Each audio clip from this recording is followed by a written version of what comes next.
सभी हमारे सम्माननीय नेता, सामने बैठे हमारे भाइयों, बुजुर्गों, प्यारे बच्चों, हमारी माताएं, बहनें, बेटियां बैठी हैं, हमारे रागनी वाले भाई, सबसे पहले सभी को राम राम, सभी को नमस्कार। साथियों, आंदोलन बेशक पंजाब से शुरू हुआ था, लेकिन आप लोगों ने जो योगदान आंदोलन में दिया वो सारे देश में नहीं, पूरी दुनिया में मिसाल था।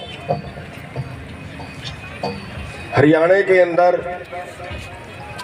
294 मुकदमे दर्ज हुए, चाहे वो रोड रोकने के थे, चाहे वो मंत्रियों को भगाने के थे।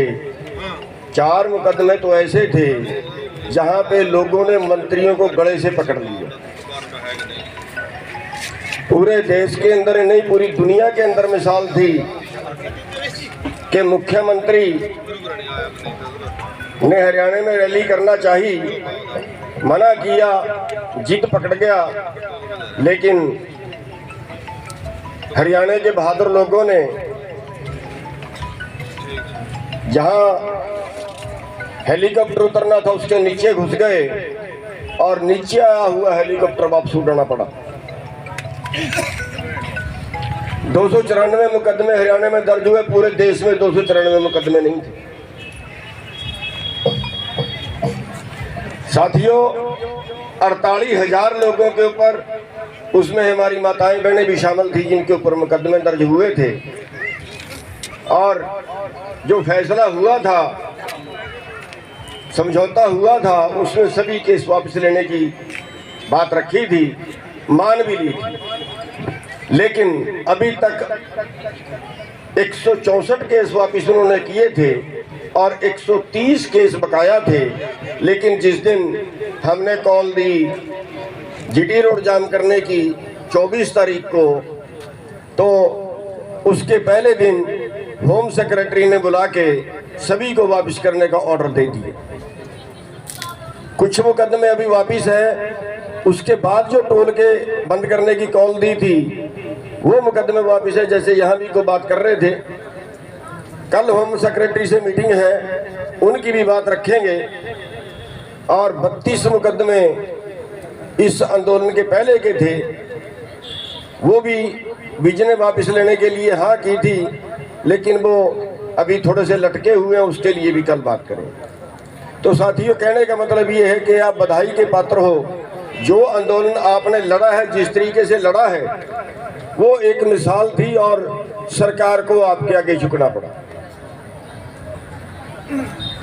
साथियों, 163 मुकदमे केंद्र सरकार के भी थे, जो रेलवे के थे, जिनके लिए शायद बहुत हम आवाज बुलंद नहीं कर पाए थे, उनका भी जिस दिन हमने 24 तारीख को रेलवे ट्रैक जाम करने की बात की, तो 163 मुकदमे पूरे देश के, हरियाणा के नहीं, पूरे देश के, वो भी वापस हो गए। लेकिन अभी चंडीगढ़ के, अभी दिल्ली के, अभी यूपी के वो मुकदमे वापस नहीं हुए हैं, वो मुकदमे पेंडिंग हैं। उनके लिए भी जितना हम कर सकते हैं उतना प्रयास जरूर करेंगे। रही बात, कई भाई फिर भी उलाना दे देते हैं, तो क्या किया जा सकता है। अभी धान की बात कर रहे थे, इस बार 25 मॉइस्चर का धान, 17 मॉइस्चर पे धान बिकता है, 25 मॉइस्चर तक भी कोई कट नहीं लगने दिया। नहीं खरीद रहे थे, 22 घंटे जीटी रोड जाम रहा। लेकिन साथियों, सवाल इस चीज का है, हरियाणा में यूनियन 1978 में बनी थी, आज यूनियन बनी को 44 साल हो गए। 44 साल पहले आपकी हालत अच्छी थी, आज 44 साल बाद आपकी हालत माड़ी है। हरियाणा के आंदोलनों में करीब 32 किसान मारे जा चुके हैं। इस आंदोलन में 750 से ज्यादा किसान मारे जा चुके हैं। इससे बड़ा आंदोलन शायद हमने अपनी जिंदगी में नहीं देखा और आगे देखने की उम्मीद भी नहीं है, और शायद आपने भी नहीं देखा होगा। लेकिन इतना बड़ा आंदोलन होने के बाद रिजल्ट क्या है? हम आज विजय दिवस मना रहे हैं। मैं तो ये कहता हूँ हमें विश्वासघात दिवस मनाना चाहिए।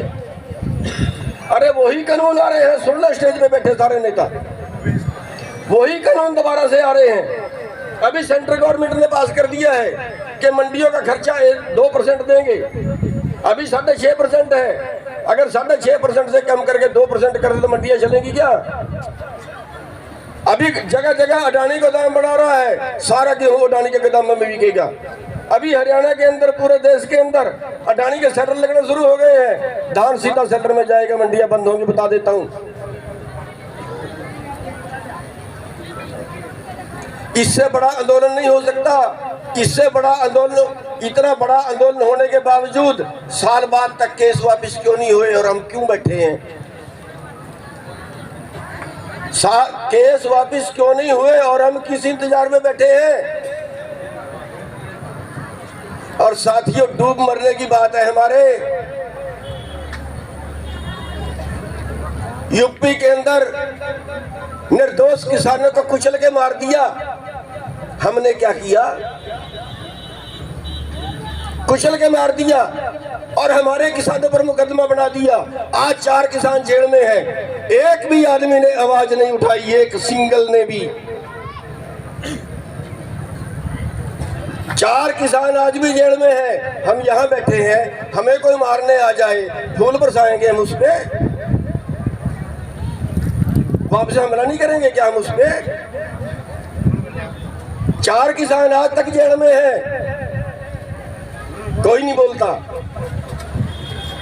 खाली फॉर्मेलिटी पूरी।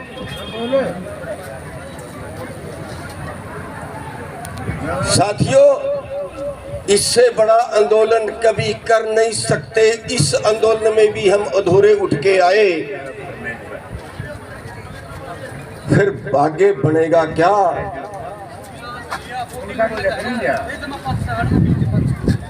साथियों, बहुत कुछ करने की जरूरत है, बहुत कुछ करने की जरूरत है जो हम कर नहीं रहे।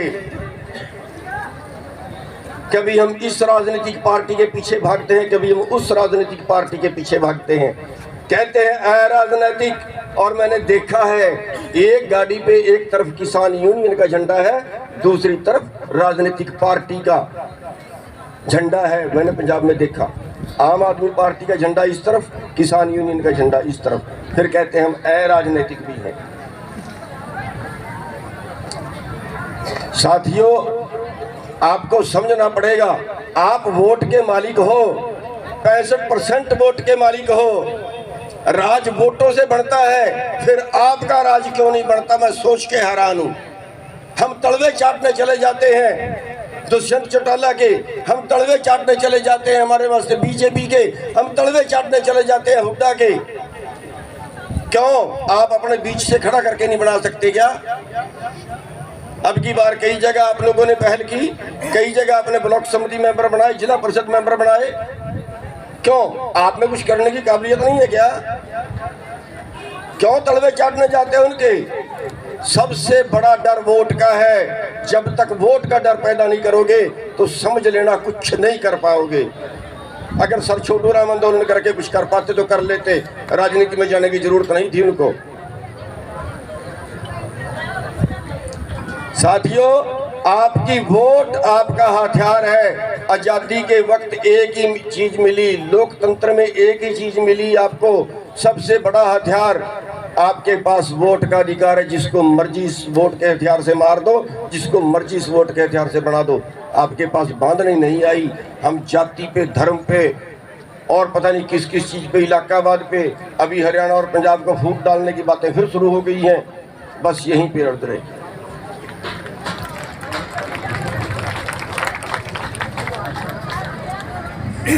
और तक आंदोलन का सवाल है, अगर हम आंदोलन से भी मनवाना चाहते हैं, आंदोलन से भी मनवा सकते हैं, बहुत कुछ मनवाया जा सकता है आंदोलन से भी, लेकिन आंदोलन आंदोलन के तरीके से हो। जब तक सरकार को हम मजबूर नहीं करते तब तक हमारी बात नहीं मानी जाती। ज्ञापन देने से, धरना देने से नहीं कोई मानता है। तो 50 साल पहले तरीके थे, अब तो किसी को घेर के बैठ जाओ, मजबूर कर दो, तब जाके बात मानते हैं। तो साथियों, आंदोलन जरूर करने चाहिए। लेकिन आंदोलन का भी तरीका ऐसा हो कि सरकार को या तो हमें गोली मारनी पड़े और या फिर हमारी बात माननी पड़े, तब जाके सरकार मानती है।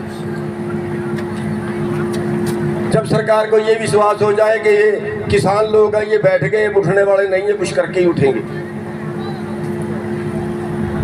तो साथियों, आप लोगों ने जो सहयोग इस आंदोलन में दिया, उसके लिए हम हमेशा आपके आभारी रहेंगे और आगे भी हम अनुरोध करेंगे कि जहां भी आंदोलन में जरूरत पड़े वहां भी आप सारे लोग जरूर इकट्ठे हो, लेकिन उसके साथ साथ आप अपनी वोट भी बांधना सीख लो अगर जीतना है तो, अगर आपने अपनी बात मनवानी है तो। साथियों, आपने हमारी बात सुनी, आप सभी के बहुत बहुत धन्यवाद दिए। हमारी बहनें बहुत अच्छा इस आंदोलन में सहयोग रहा। हमारी जो संगठन की है, यहाँ पे सुमन जी बैठी हैं, अनीता जी बैठी हैं यहाँ पे, और पूनम जी बैठी है, और कई हमारी बेटियाँ बैठी हैं जिन्होंने बहुत अच्छा आंदोलन में सहयोग किया।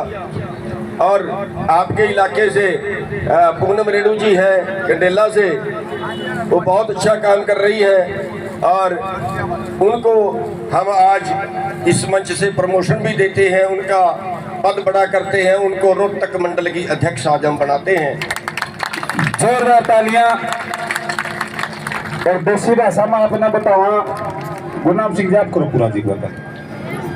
हम उम्मीद करेंगे सब उनका भी साथ देंगे। और हाँ, जहां हमारी जरूरत पड़े, हरियाणा के किसी कोने में, हरियाणा के किसी कोने में कहीं जरूरत पड़े और किसी संगठन को पड़े, एक की बात नहीं करते, किसी संगठन को पड़े और कोई जरूरत पड़े और हरियाणा के किसी क्षेत्र में पड़े, तो चाहे रात को आवाज मार लें, रात को भी पहुंचे। धन्यवाद।